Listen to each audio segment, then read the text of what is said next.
Babylon, man, I've been so torn thinking about this world lately. Babylon, truth is so diluted and it drives me crazy. Babylon, this lost world is so hopeless. Babylon, Jesus Christ, that's where hope is. Babylon, no matter what they say, it's still so lost. You therefore, my son, be strong in the grace that is in Christ Jesus, and the things that you have heard from me among many witnesses. Commit these to faithful men who will be able to teach others also. You therefore must endure hardship as a good soldier of Jesus Christ. No one engaged in warfare entangles himself with the affairs of this life, but that he may please him who enlisted him as a soldier. And also, if anyone competes in athletics, he is not crowned unless he competes according to the rules. The hard-working farmer must be first to partake of the crop. Consider what I say, and may the Lord give you understanding in all things. This is 2 Timothy chapter 2, verses 1 through 7. And this is the Resisting Balaam podcast, a podcast where we encourage the saints to stand firm with him on his word against all of the accusations made by the world, the flesh, and the devil that demand the sacrifice of our children. I am Pastor Derin. This is a Wrath and Grace podcast. You can find out more about Wrath and Grace at wrathandgrace.com. The website is back up and running. Also, really excited about the Wrath and Grace app, which just landed this week. So you can find out more about that on the website, but you can also go to Google Play or you can go to the Apple Store, the App Store, and in either one of those, you can just type in Wrath and Grace to the search engine and it'll bring up the Wrath and Grace app. I strongly encourage you guys to check that out. There's a lot of amazing things on that app. I've got it downloaded on my phone and I've been playing around with it a lot over the course of the last week. It's got a great Bible app on it. But one of the things I specifically want to highlight on here is it has, they're called, where are they at here now? See, I'm going to start talking about it and then I can't find it. They're called sermon jams.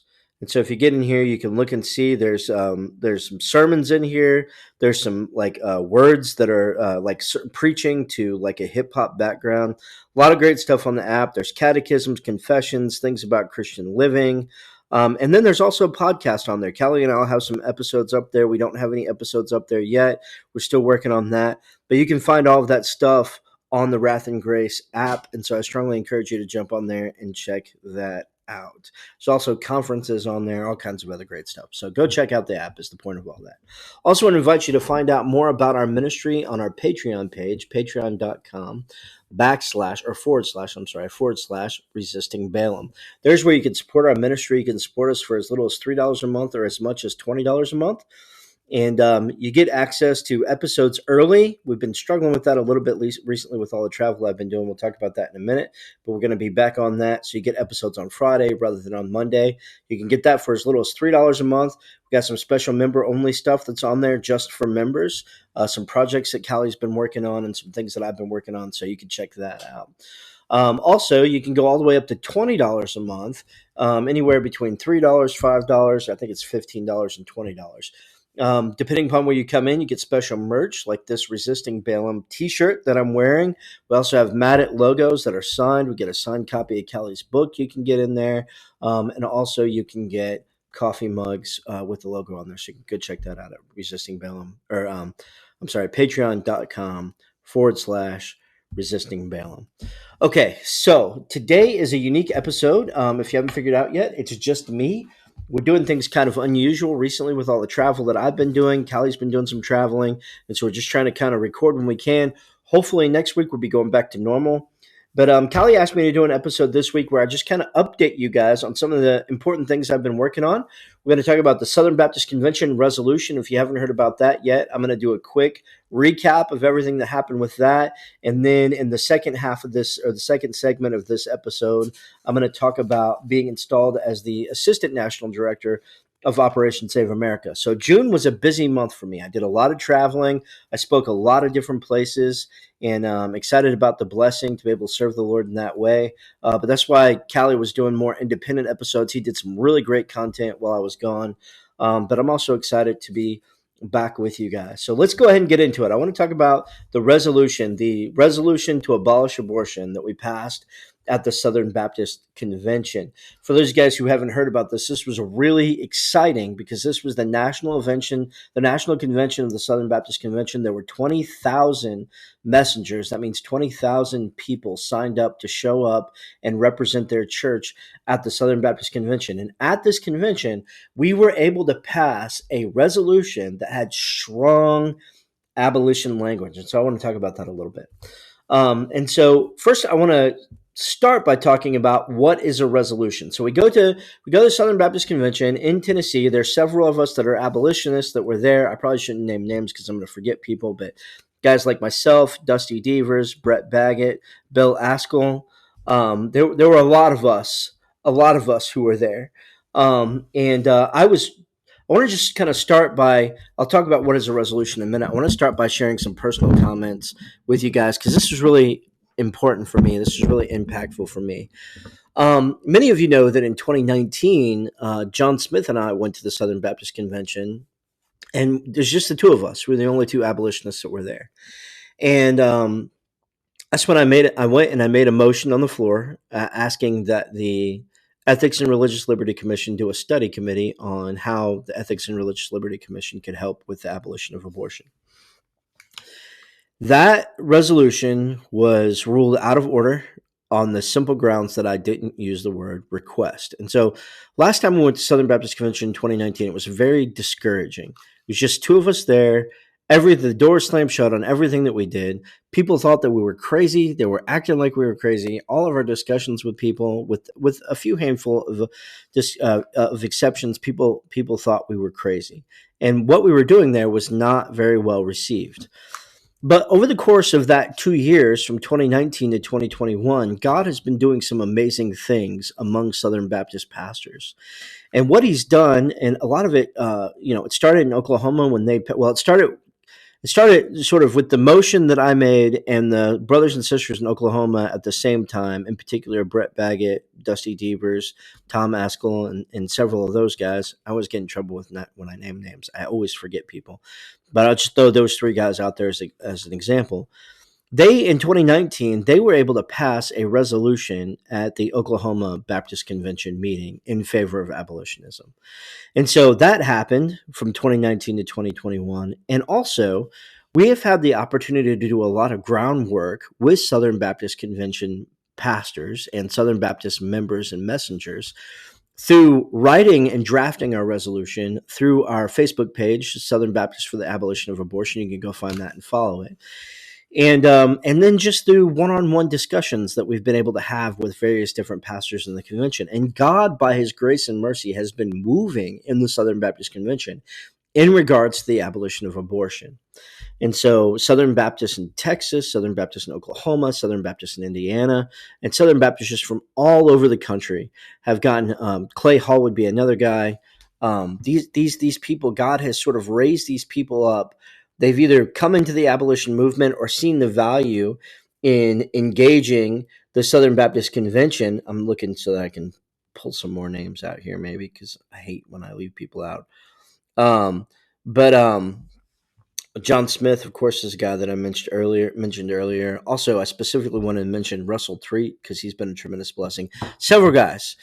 God has been working with these guys, and he has been raising up an army of Southern Baptists and Southern Baptist pastors who are becoming abolitionists and who are just throwing themselves into the fight.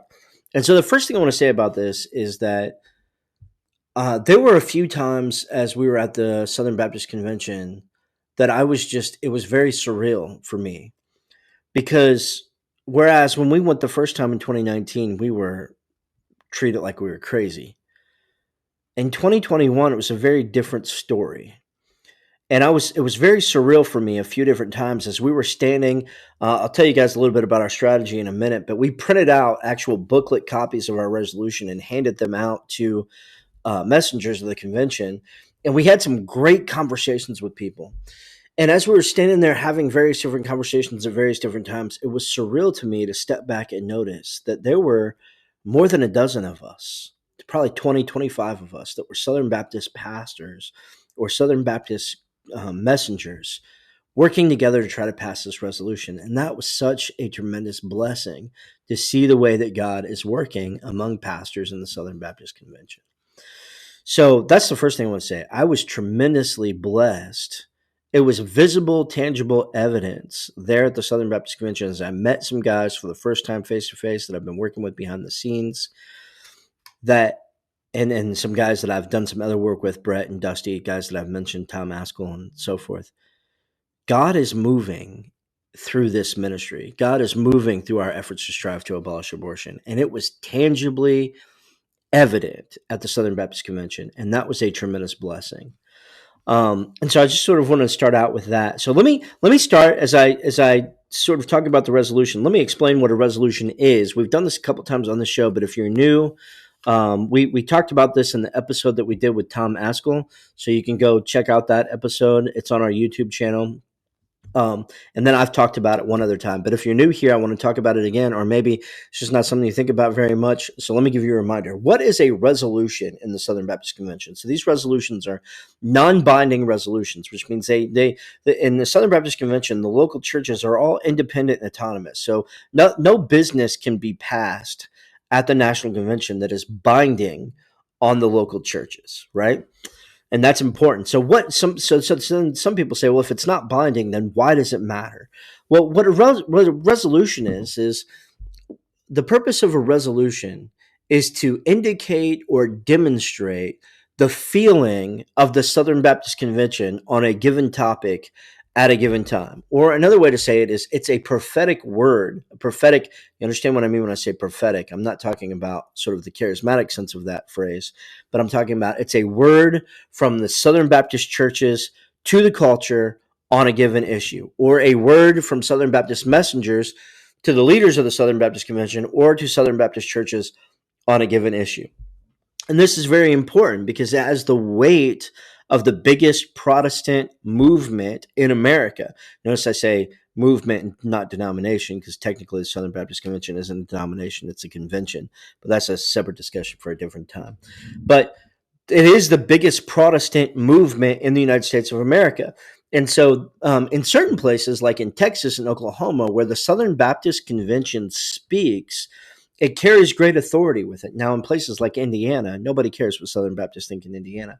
But in the South, what Southern Baptists say is very impactful. And this is the reason we have resolutions.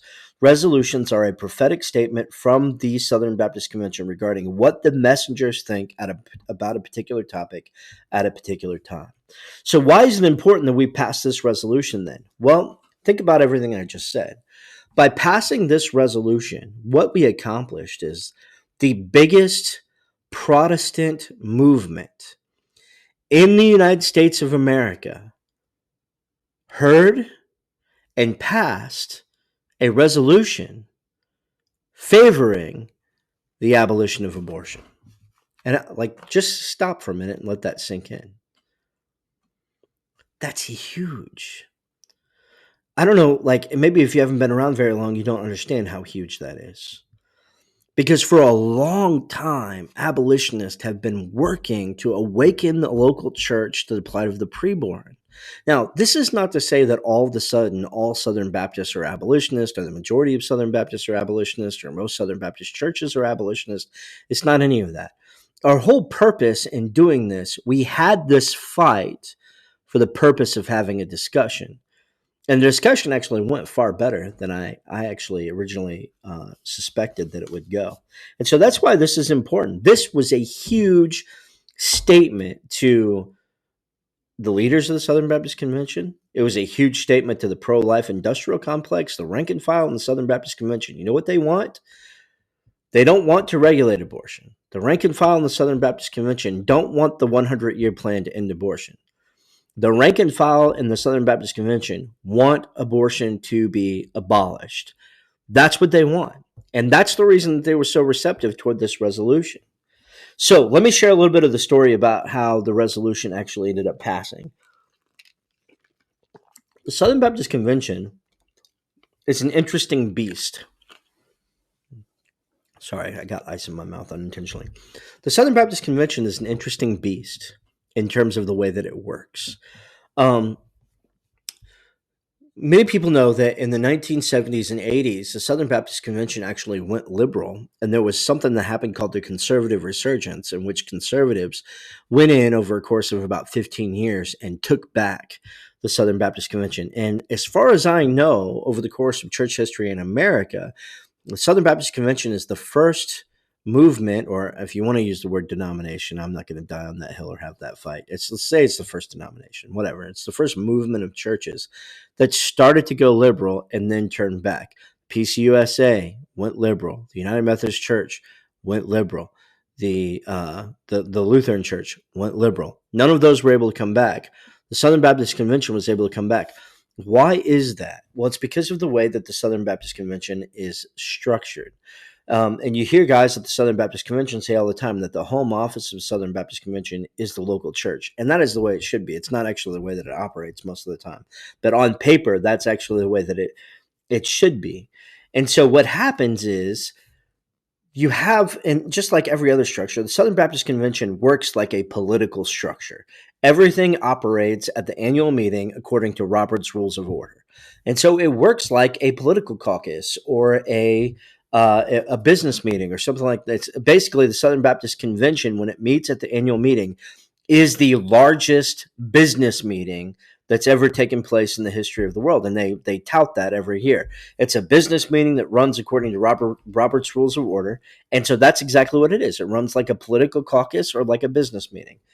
It's actually kind of funny. We were there with John Jacob, and him and I were having a discussion as I was discussing some of our strategy and our tactics with him. And he was like, this sounds like some of the same tactics we're using in the political realm. And I said, yes, exactly. They are the very same tactics, because the same tactics that work in politics also work with the Southern Baptist Convention, because they're structured in a similar way. And so what that means is that the messengers can actually get things done sometimes. On rare occasions, the messengers, that's the people sent from the churches, can actually get things done that the people on the platform, the elites, don't actually necessarily want. And that's what we saw here.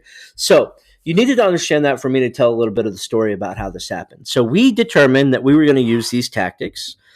And so what we did, and whenever you're in a fight like this, okay, this is not a physical fight, right? It is an ideological fight.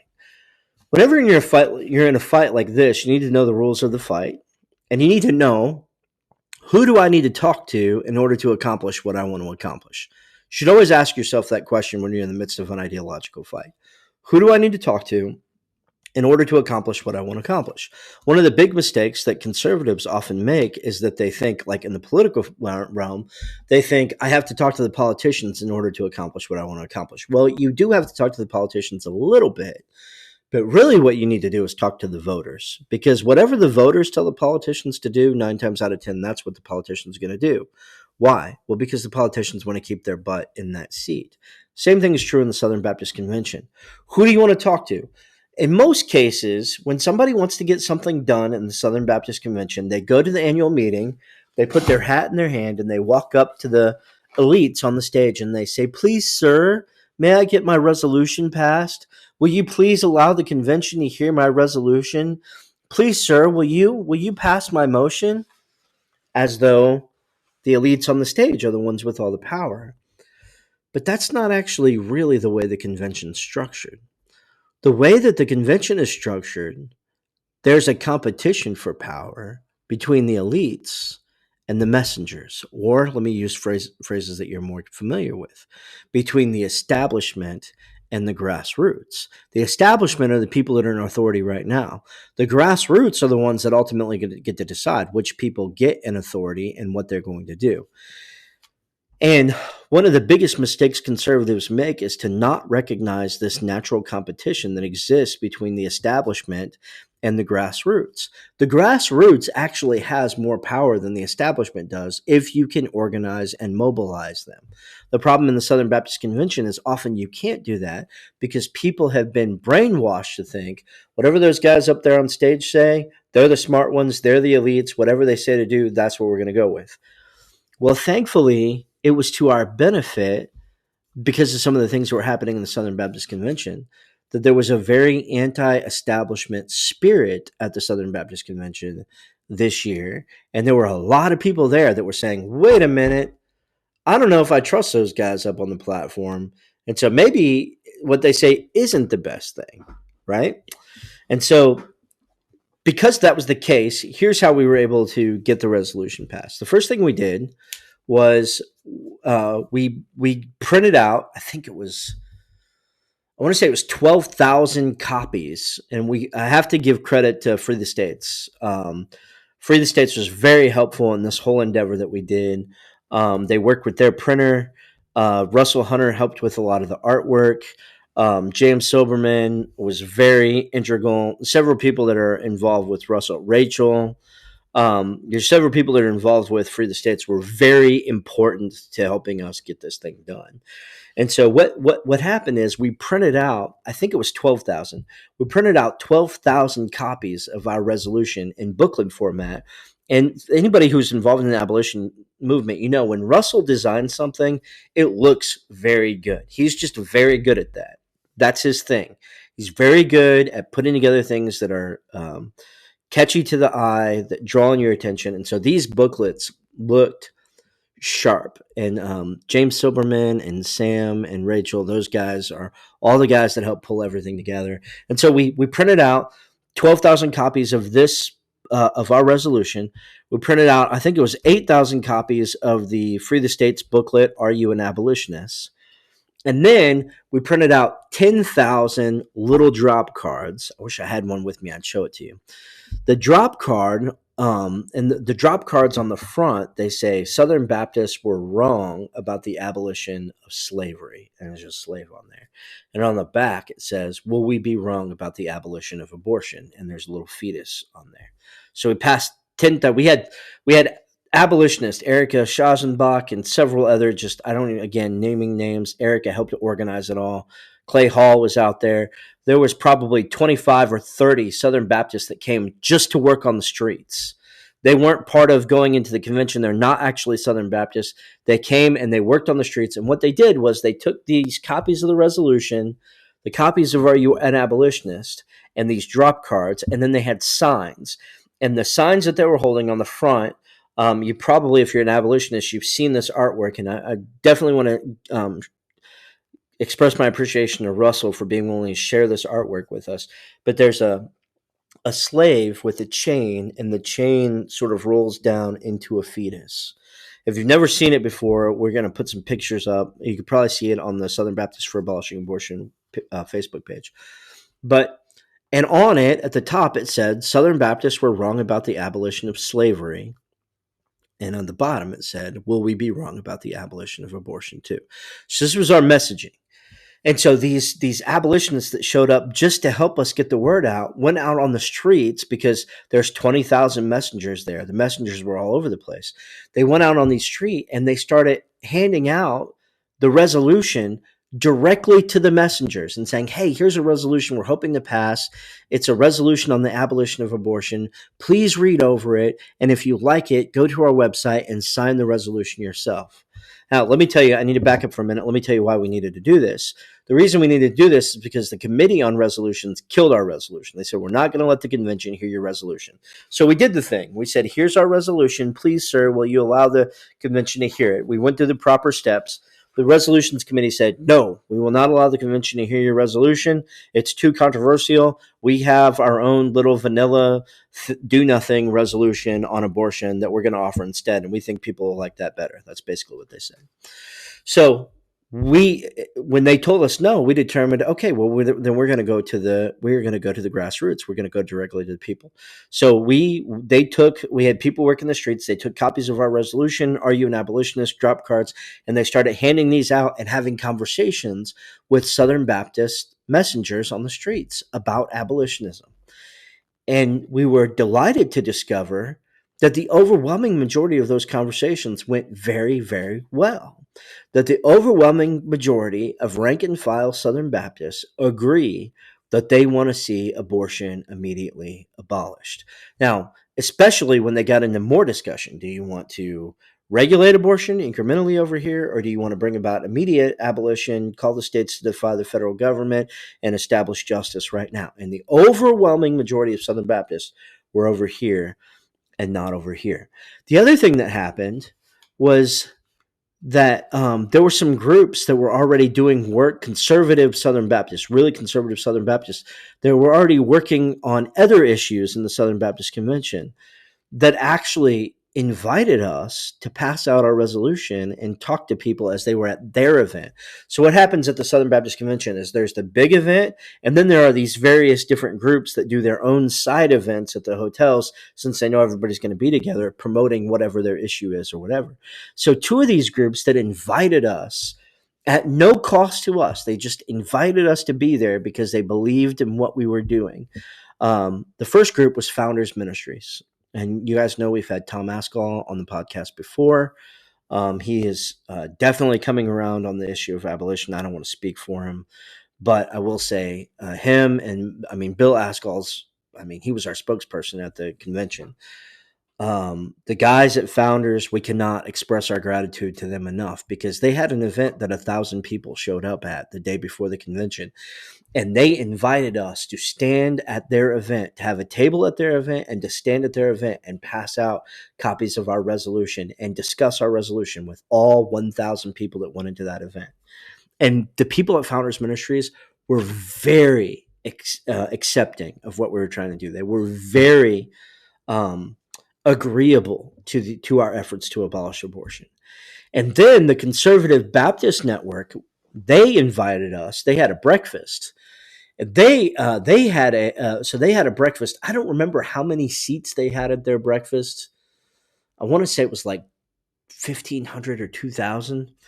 They invited us to come set up a table right outside the door at their breakfast and talk to people about our resolution. And then they took it a step further, and they invited us to put a copy of our resolution on every seat before their event started, so that every person at their event got a copy of our resolution and could read it. And they also got a copy of the Are You an Abolitionist book, and so on and so forth. Now, why does this matter? Well, because what we did that was different than what most conservatives and most Southern Baptists and most of us that are trying to accomplish anything political do, is instead of going to the elites with our hat in our hand and begging them to give us what we wanted, when they told us no, we said, okay, we'll just go talk to the people instead. And so we went and we talked to the messengers, and we had discussions with thousands of messengers about the abolition of abortion. Here's what happened. The political establishment, right, the elites in the Southern Baptist Convention, had never seen anything like this before. Normally, a person or a group of people propose a resolution, and if the resolutions committee says no, then they just leave it alone and let it die. We'll come back and try again or whatever next year.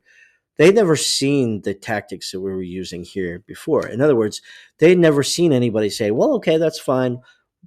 Thank you. We'll just go talk to the messengers and tell them that this is what we want to do, and they can vote about whether or not they want to do it. You don't have to have the favor of the elites in order to accomplish what you want to accomplish. You do have to be able to organize and mobilize the grassroots, though. And so that's what we were trying to do. So we passed out copies of our resolution and had conversations with people, and Founders let us come, and Conservative Baptist Network let us come. And so Brother Bill Askell, one of the most brilliant people that I've ever known in my life. We've had him on the podcast before. I've spent some time talking to him. He's an older brother. We need more gray hair brothers in this movement who just have. Bill is just a guy, man. He just has wisdom. He's walking with the Lord. He's trusting the Lord. He's in the Word, and he's full of just wisdom about how the best way to go about doing things. And so he worked with some different people and did some looking into the rules, and he discovered that we can actually bring the resolution out of the resolutions committee and to the floor of the convention with a 2/3 vote of the messengers. We got to get 2/3 of, I think it was 15,000 messengers in the room when we had the vote. We got to get 2/3 of these messengers to say, no, no, we want to hear this resolution and we want to have a conversation about it. And so the first day of business, we get to the convention. We had some meetings ahead of time about how we were going to do what we were going to do and all that in the actual convention. We still had people outside passing out lit. We'd already been having this conversation with thousands of Southern Baptist messengers, right? By the time the point came to make the decision, we'd already spoken our piece to the messengers and tried to persuade them toward our side. So Bill went to the microphone. Something else happened that's important, and then I'll get into the fight. This episode may be a little longer than normal because of all the things I'm talking about. So there was a pro-life resolution. I wish I had the text of it, but I don't. It's just a very pro-lifey resolution. It was about the Hyde Amendment. And this resolution was a resolution that was drafted, I think, by the Resolutions Committee directly. And basically what the resolution says is abortion's wrong, abortion's evil, these kinds of things. And then the resolve is that Southern Baptist Convention, the Southern Baptist messengers in Tennessee, affirm that, the Hyde Amendment is a good thing, that that the government shouldn't make citizens morally complicit in abortion by forcing citizens to pay for abortion and so forth, right? So if you don't know what the Hyde Amendment is, basically the Hyde Amendment is an amendment that says it's okay to give money to abortion providers, but they can't use that money in the actual procedure of abortion. Okay. And in that resolution, the very last resolve was about women who have abortions. And basically what it was very, women that have abortions are victims too. It was that sort of pro-lifey type of language. Well, there was a guy who went up. I wish I still had his business card with me. He was a guy who didn't come with us. We didn't know him at all. But he went up to the microphone and he proposed a amendment to that resolution. And the amendment that he proposed was that the amendment that he proposed basically changed the language in that last resolve to say women who have abortions are sinning against God, and the most loving thing we can do for them is call them to repent of their sin and help them find forgiveness and wholeness in Christ, this type of thing. So what the Resolutions Committee did was, in response, the Resolutions Committee always gets to answer any proposal for amendment. What the Resolutions Committee did was they sent this woman who's part of the committee to the microphone, who works at a crisis pregnancy center. And she went up to the microphone, and as she started to answer this question, she's talking about, the just how horrible a situation that all these women are in that had abortions. And if you just understood how broken they were, you would never think about saying anything like that and so forth. And she starts to cry. And so when the amendment goes to a vote, they voted overwhelmingly. They voted the amendment down to keep the resolution, the original language. So they voted down the amendment to talk about calling women to repentance and so forth. And here's what was happening there is that you're in a group of 15,000 people, a lot of times emotion reigns out over logic and reason. And so it was, look at the crying woman on stage, forget about the logic and reason, forget about the gospel and what the gospel calls us to. The gospel tells us that murder is sin and we ought to call people to repent of sin, not treat them like they're victims, right? Forget all that. There's a woman crying on stage. Listen to what she says, do what she says to do. This is the thought process. So I see that whole thing happens. I'm sitting in my seat processing that because I was at the microphone to make an amendment myself, and they cut off communication and decided to vote on it. But um, so I'm in my seat. I get to talk to this guy who we've never met before. He says, "Yes, I'm an abolitionist. I've seen what you guys are doing. I'm 100% on board with it. Thank you for what you're doing." This guy we've never met before, walking up to me after he makes this, tries to make this amendment. Love you guys, for you guys. I'm an abolitionist too. I recently became an abolitionist, and so forth. So that was really exciting in itself. But I'm sitting in my seat processing everything that just happened there, and Bill Askell comes walking by, and we have a whole conversation about everything I just described. And he says, "You know what I'm going to do is I'm going to go find a baby," because he knew what time he was going to be able to make his request to bring the motion to the floor. And so that's what he did. He went and he found a baby. Baby's named Charlie. So he goes and he finds a baby named Charlie, and he goes to the microphone. And when it comes time for him to, he gets a point of order. J.D. Greer had to come back to him, which I'm thankful is for all my issues with J.D. Greer. I'm thankful he at least kept that promise. He comes back to Bill, and he allows Bill to make his appeal to bring the motion to bring the resolution to the floor.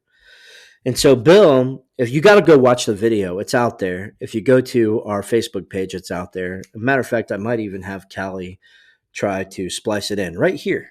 And if it's not here, then that means I wasn't able to get him to splice it in. I'm going to write down this time, 35 minutes and 10 seconds. If I get him to splice it in, it'll be right here. If not, then I didn't get him to splice it in. Bill makes this discussion about this motion, and he's just such a wise man. And he immediately wins over the room. And this is just by the grace of God. And also, I mean, the grace of God working through Brother Bill Askell. And he says, I bought a baby with me, and everybody laughs. He says, I'm not upset that the resolutions committee rejected our resolution, which we weren't upset about. We harbor no ill will toward them or anything like that. He said, I've been married for X amount of years. I've been rejected many times. And so I'm not upset about that. But the content of the resolution is too important to just leave it at that. And then he makes his appeal. And he makes an amazing appeal. And in that appeal, he talks about, we were wrong about the abolition of slavery. We need to determine that we're not going to be wrong about the abolition of abortion. Appealing to the messaging that we already had in the stuff that we were passing out to people.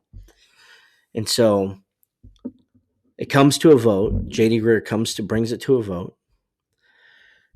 The resolution committee gets to come give their explanation as to why they don't want the resolution to come forward. They talk about incrementalism. They talk about problems with the resolution and so forth.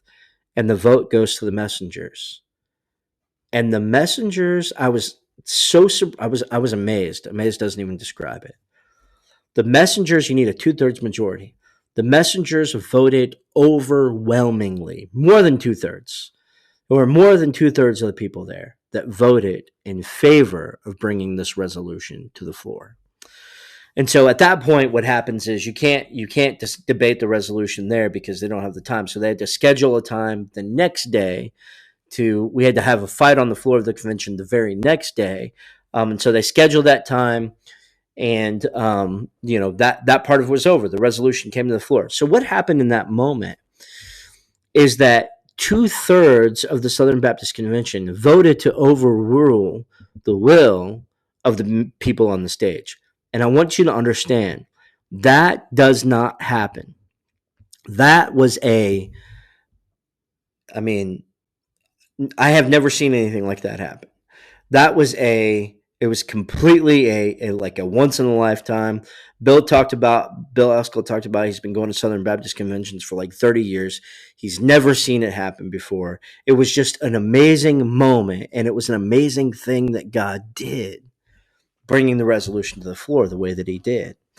And so they voted 2/3 majority in favor of it. Now, I told you a minute ago, the establishment elite folks were very upset about the way that we were doing things. They were sending people out to talk to us and yell at us and say that it was such a terrible thing. They were very upset that we were talking directly to the messengers without going through them first. And so, like my friend Kip, who's a pastor at Aletheia Church down here, he had a guy with a red tag, which means somebody important in the Southern Baptist Convention, come out and argue with him and threaten to revoke his credentials as Southern Baptist messenger and all this other stuff. And his only crime, the only thing that he did wrong, was he talked directly to the messengers rather than going through the elites. He, as a messenger of the Southern Baptist Convention, decided he wanted to talk directly to the other messengers of the Southern Baptist Convention about something that he thought was important. And the establishment elites were losing their mind over it. Okay. They never seen anybody do anything like this before. It was a brand new strategy, brand new tactics, and they underestimated us and our ability to move the messengers of the Southern Baptist Convention and so forth. So the resolution, the messengers decided to bring the resolution to the floor by a 2/3 majority. Then the next day, we have to come back. The next day I wasn't there because I left because I wasn't feeling well. But the next day, I watched the thing and was in communication with several of the guys there. Next day they come back. Bill goes back to the microphone during what they call new business time. Bill goes back to the microphone. They call on him. And at that point, the previous day, Bill Askell had the opportunity to address the entire Southern Baptist Convention and speak to the abolition of abortion. The next day, he got another opportunity to speak to the entire Southern Baptist Convention about the abolition of abortion. That alone would have been worth having the fight, but God did more than that. So Bill gets to speak to the resolution. Well, now at this point, people can do a variety of things. They can make a motion. They can try to amend the resolution. They can call the question, which means they can call for a vote. They can do a variety of things.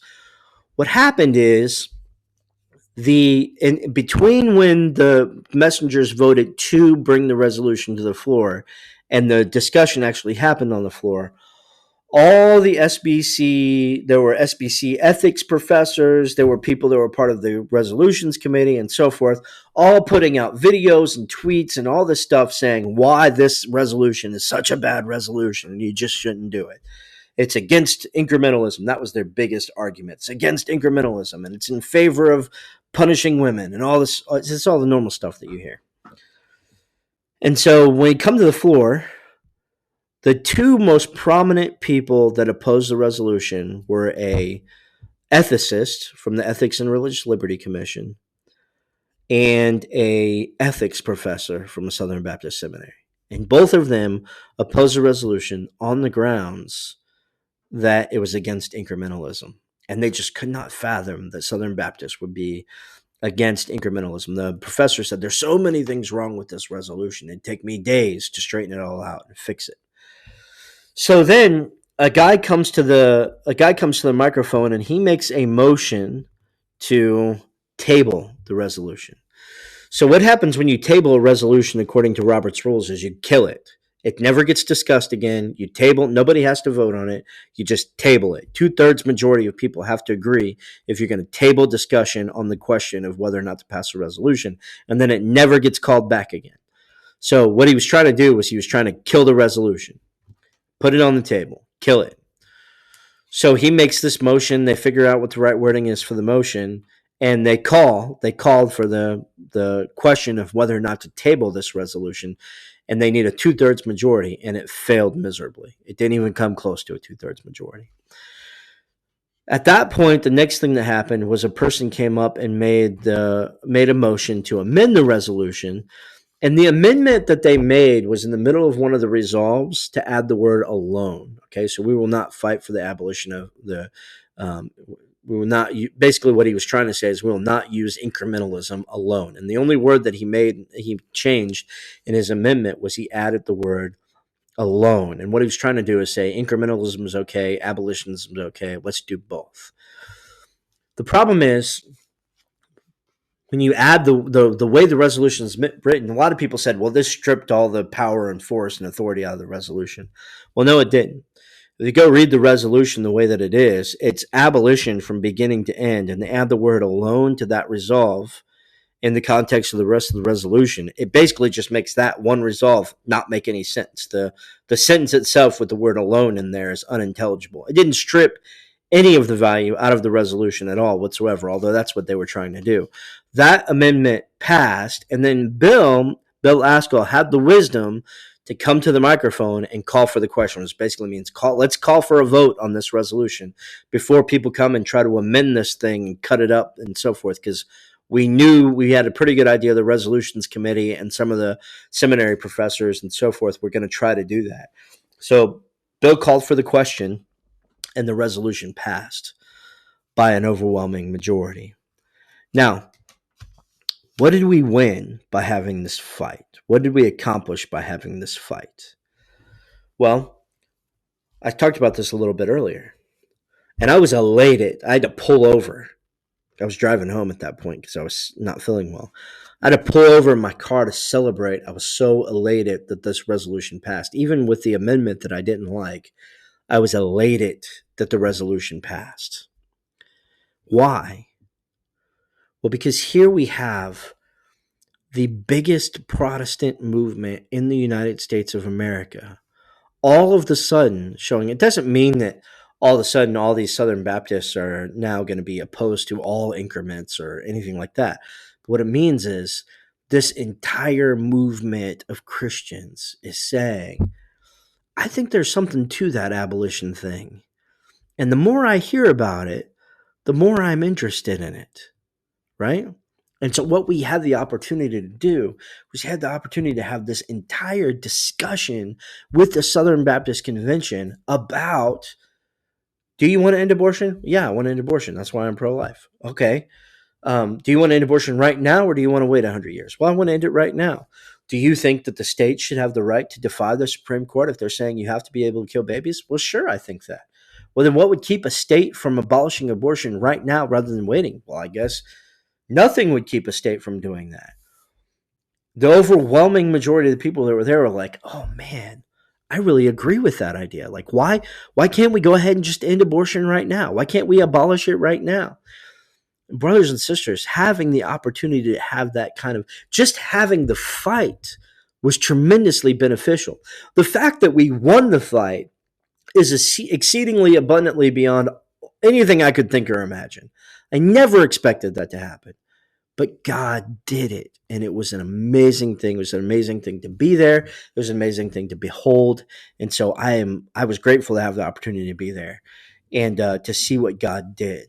And so what we accomplished in this is we accomplished this prophetic statement from the biggest Protestant movement in the United States of America saying, no, I'm a rank and file pro-life Southern Baptist. And no, I don't really think I want to just regulate abortion anymore. I think I actually want to end the thing. I think I want to abolish it. That's big. One of the things the ethics and religious liberty guy said when he got to the microphone is he said, Southern Baptists are the biggest Protestant presence in the pro-life movement. And he was right about that. And what we said through this resolution is, we're not okay with just regulating abortion anymore. We're not okay with the 100-year plan to end abortion. We want to abolish it. We actually want to end it right now. So what did we accomplish? Well, for one thing, we sent a prophetic statement, but to who? This is very important. And I'll do my stuff on OSA in another episode, or I'll do a member only thing. Because I was going to talk a little bit about Operation Save America, but this is taking a little bit longer than I planned it for too. Who did we send a prophetic statement to? This is very important, and I want you to get this. Who did we send a prophetic statement to? Did we send a prophetic statement to the pro-choice movement, the pro-abort? Did we send a prophetic statement to the pro-aborts? Well, kind of.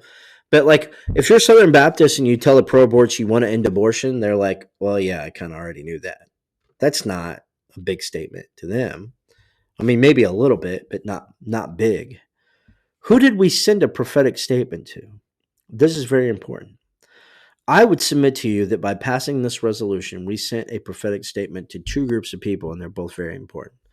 The first group we sent a prophetic statement to was the Southern Baptist elites, and we told them, we're not okay with just continuing on the way that we're continuing on. Now, not everybody that voted yes for that resolution understands all the nuances of pro-lifeism versus abolitionism, but they do understand they're not satisfied with the pro-life movement, and they actually want to end abortion, and that's a very, very big thing. And we had the discussion with them, and we put resources in their hands to help educate and disciple them. We handed out 8,000 Are You an Abolitionist tracts to Southern Baptists. We handed out 12,000 copies of our resolution. We handed out 10,000 drop cards and held signs that were seen by 20,000 Southern Baptists. We made a big statement, and we accomplished a lot in terms of swaying people to our perspective. So we sent a big statement to the Southern Baptist establishment, number one. But number two, and I think this is more important than number one. Number two, who did we send a prophetic message to? We sent a prophetic message to the pro-life establishment. We sent a prophetic message to the pro-life elites. Hey, here we are, Southern Baptists, the biggest Protestant denomination in the entire United States of America. We send more missionaries than the next three mission-sending denominations combined. We have 2 huge mission boards and 6 of the largest seminaries in the United States of America. And the rank and file Southern Baptists have this message for you. We are not okay with what you're doing. We are not okay with dragging this thing on for the next 100 years. We are not okay with little increments that don't actually accomplish anything. We actually want to end abortion. We actually want to abolish the slaughter of the preborn. That's what we want. And the Southern Baptists, this resolution sent a huge statement to the establishment and the pro-life movement, to the pro-life elites. I'm not talking about the rank and file pro-life. It's a different discussion with them, because many of them want to end abortion. They think that's what the movement's doing.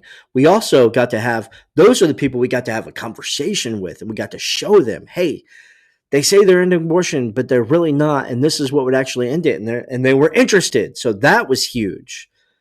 But who did we send a prophetic statement to? We sent a prophetic statement to the pro-life movement leaders, saying, the rank and file in the Southern Baptist Convention, we're moving away from incrementalism.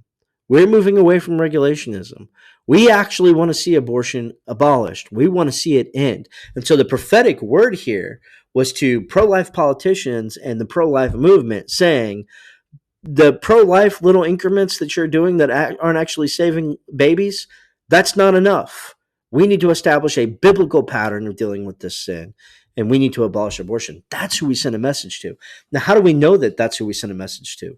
Well, when you throw a rock in a pack of dogs, the one that yelps is the one that got hit, right? Well, who do we see yelping right now, right? Scott Klusendorf. We've been trying, both Callie and I have been trying to have a gracious civil discussion with Scott Klusendorf for probably a couple years now. Ever since it was a year now, and Callie's been doing it longer than I have, right? And then, so Scott Klusendorf was one of the big people. He yelped the loudest. But it wasn't just him. The Denny Burks of the world. Denny Burks is a theology professor at Southern Baptist Theological Seminary, and several of us tried to have a conversation with Denny. I don't want to reveal a lot of what happened because it was a private conversation. We had an extended conversation with him. But when we tried to pin him down on the fact that he wrote articles that had mistruths and lies in them, he left the conversation. Now, there have been a few people, I will say this, there have been a few people that have been open to having good, gracious dialogue, and we're thankful that that's come out of, that the ability to do that has come out of this, having this fight. We're grateful for that. But the people that have yelped the loudest are the people in the pro-life establishment. And the reason that they've yelped the loudest is because they know what a resolution like this spells for them. And that's what we accomplished. We accomplished a conversation with Southern Baptists saying, hey, there's a more biblical, more Christ-honoring way of doing this. And we accomplished sending a huge prophetic statement to the pro-life establishment, pro-life politicians, and so forth, saying, Southern Baptists, like, think about the pro-life politicians in Oklahoma and Texas who are Southern Baptists now. The Southern Baptist Convention just passed a resolution, Arkansas, just passed a resolution saying we don't want increments.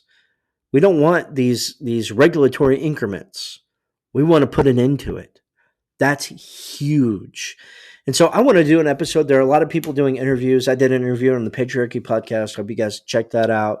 I have an interview that I'm recording. By the time this comes out, it'll already be out on Apologetics Live through Striving for Eternity's Ministries with Andrew Rappaport. I know that Brett Baggett, Dusty Devers, and Tom Askell have done all kinds of interviews.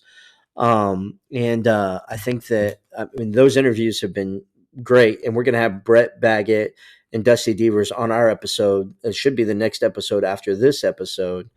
And I'm thankful for that. I know John Speed has been doing some interviews.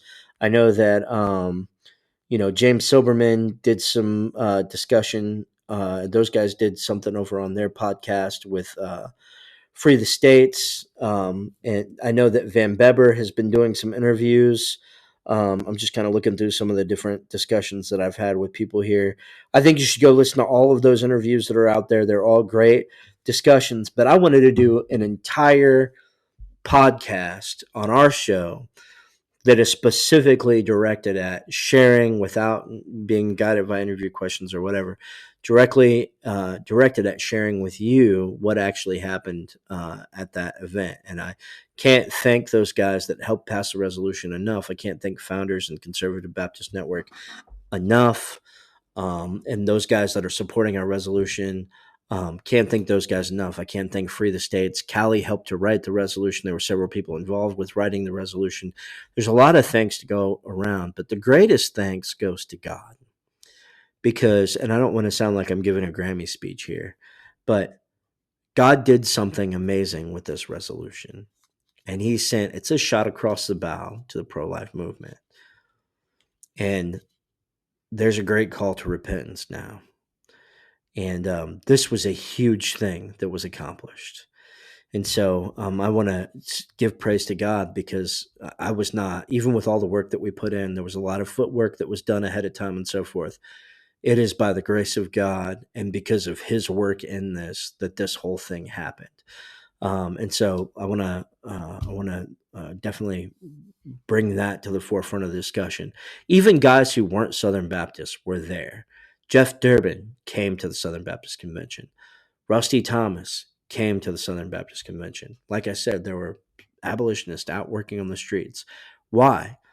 Because the Southern Baptist Convention is a stronghold we can take. And if we can take it, if we can make statements in it and through it, that's a huge win. And so we need to keep working that. So I hope this was beneficial to you. And, hopefully next week we'll be back on here with Callie and I together. I think we have 2 interviews coming up. I'm not sure which one's going to drop next. I'm excited about both of them, though. We got an interview coming up with Bradley Pierce, which I think is going to be awesome. I always love talking to Bradley. And then we got an interview coming up with Dusty Devers and Brett Baggett, which is also going to be awesome. Those are 2 faithful brothers, and I've enjoyed the work that I've done with them on this resolution and having the opportunity to get to know them. And so we got some good stuff coming up. Don't forget to check out the Patreon page, patreon.com/resisting Balaam. Don't forget to check out wrathandgrace.com and the app on wrathandgrace.com. In the meantime, until we're back again, I want to invite you to join the resistance and wield the sword of truth. Our Lord has left us here to navigate through this world as priest in the kingdom of God.